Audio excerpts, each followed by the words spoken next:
Assalamualaikum warahmatullahi wabarakatuh. Dalam mata pelajaran sosiologi kelas 10 saat ini, kita akan mempelajari tentang, di pertemuan awal ini, kita akan mempelajari tentang sejarah dan tokoh sosiologi, pengertian sosiologi, dan ciri-ciri dan hakikat sosiologi.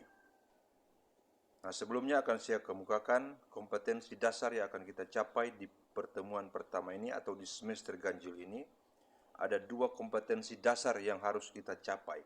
Pertama, kompetensi dasar 3.1. Memahami pengetahuan dasar sosiologi sebagai ilmu pengetahuan yang berfungsi untuk mengkaji gejala sosial di masyarakat. Kompetensi 4.1. Menalar suatu gejala sosial di lingkungan sekitar dengan menggunakan pengetahuan sosiologis. Nah, itu dua kompetensi dasar yang mesti kita capai di semester ganjil ini untuk mata pelajaran sosiologi kelas 10. Nah, kita mulai dengan pembahasan materi pada saat ini, sejarah dan tokoh sosiologi. Adik-adik, sejarah lahirnya sosiologi berkaitan dengan terjadinya perubahan sosial di masyarakat Eropa Barat pada masa revolusi industri dan revolusi Prancis. Untuk revolusi industri dan revolusi Prancis itu bisa adik-adik pelajari di mata pelajaran sejarah dunia. Nanti akan adik dapat materi tentang revolusi industri dan revolusi Prancis ini di mata pelajaran sejarah. Mungkin seperti itu. Nah, munculnya revolusi tersebut menimbulkan disharmonisasi, ketidakharmonisan antar warga masyarakat. Nah, pada awalnya istilah sosiologi dikemukakan oleh Auguste Comte. Nah, Auguste Comte ini adalah seorang filsuf dari Prancis. Nah, ketika dia mengemukakan istilah sosiologi ini, makanya beliau disebut sebagai bapak sosiologi. Nah, sosiologi ini muncul pada abad ke-19 sebagai respon terhadap modernitas. Nah, itu. Jadi istilah sosiologi pertama kali dikemukakan oleh Auguste Comte, seorang filsuf dari Prancis.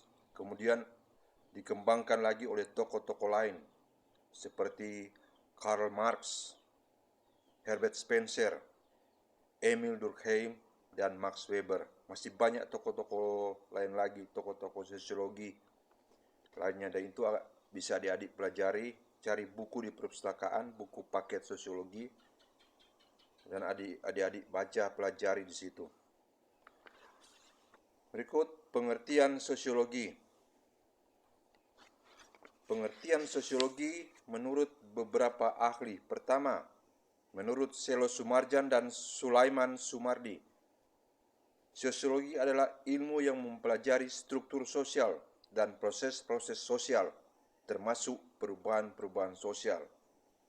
Terus, Suryono Sukanto, beliau mengatakan sosiologi adalah ilmu yang memusatkan perhatian pada segi-segi kemasyarakatan yang bersifat umum dan berusaha untuk mendapatkan pola-pola umum kehidupan masyarakat. Terus, menurut Rojek dan Warren, sosiologi adalah ilmu yang mempelajari hubungan antara manusia dalam kelompok. Nah, itulah beberapa pengertian sosiologi menurut beberapa ahli. Dan dari pengertian tersebut nanti bisa adik-adik simpulkan sendiri pengertian sosiologi menurut pendapat adik-adik, ya, berdasarkan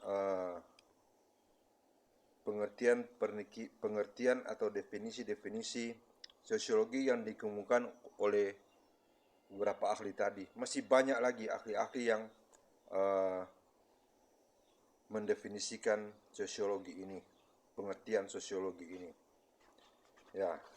Sekarang ciri-ciri dan hakikat sosial. Nah, sosiologi sebagai ilmu memiliki ciri-ciri sebagai berikut. Ini menurut Harry M. Johnson. Ya, menurut Harry M. Johnson, sosiologi sebagai ilmu memiliki ciri-ciri sebagai berikut. 1. Sosiologi bersifat empiris. 2. Sosiologi bersifat teoritis. 3. Sosiologi bersifat kumulatif. 4. Sosiologi bersifat non-etis. Apa itu empiris? Apa itu teoritis? Apa itu kumulatif? Apa itu non-etis? Istilah-istilah itu adik-adik cari sendiri di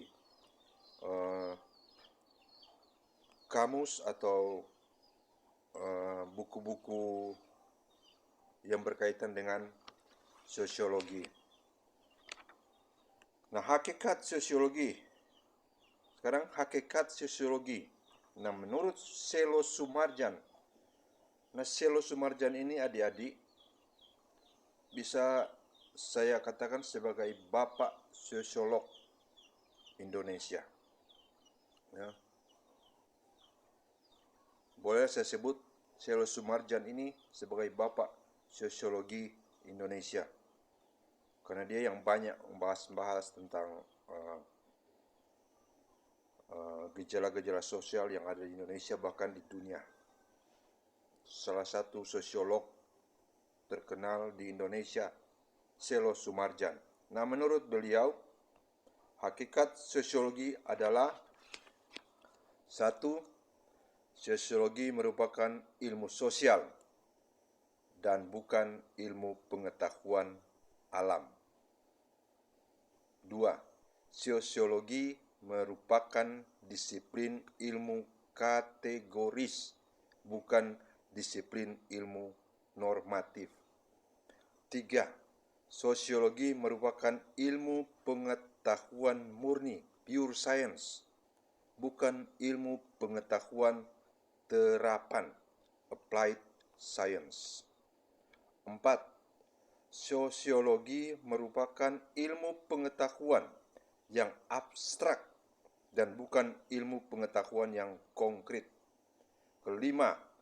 Sosiologi bertujuan untuk menghasilkan pengertian dan pola umum. 6. Sosiologi merupakan ilmu pengetahuan yang empiris dan rasional. Dan 7.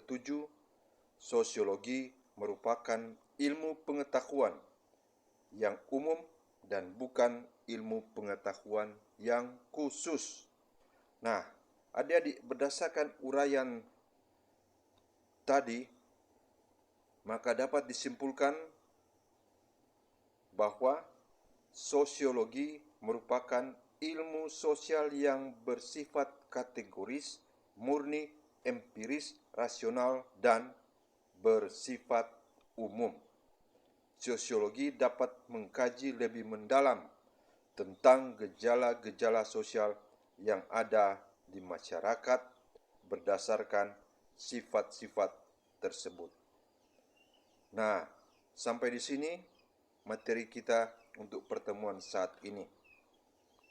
Nah, adik-adik nanti kalau bisa ke perpustakaan mencari buku paket sosiologi untuk adik pelajari lagi secara lebih spesifik, secara lebih mendalam materi-materi yang sudah saya sampaikan saat ini.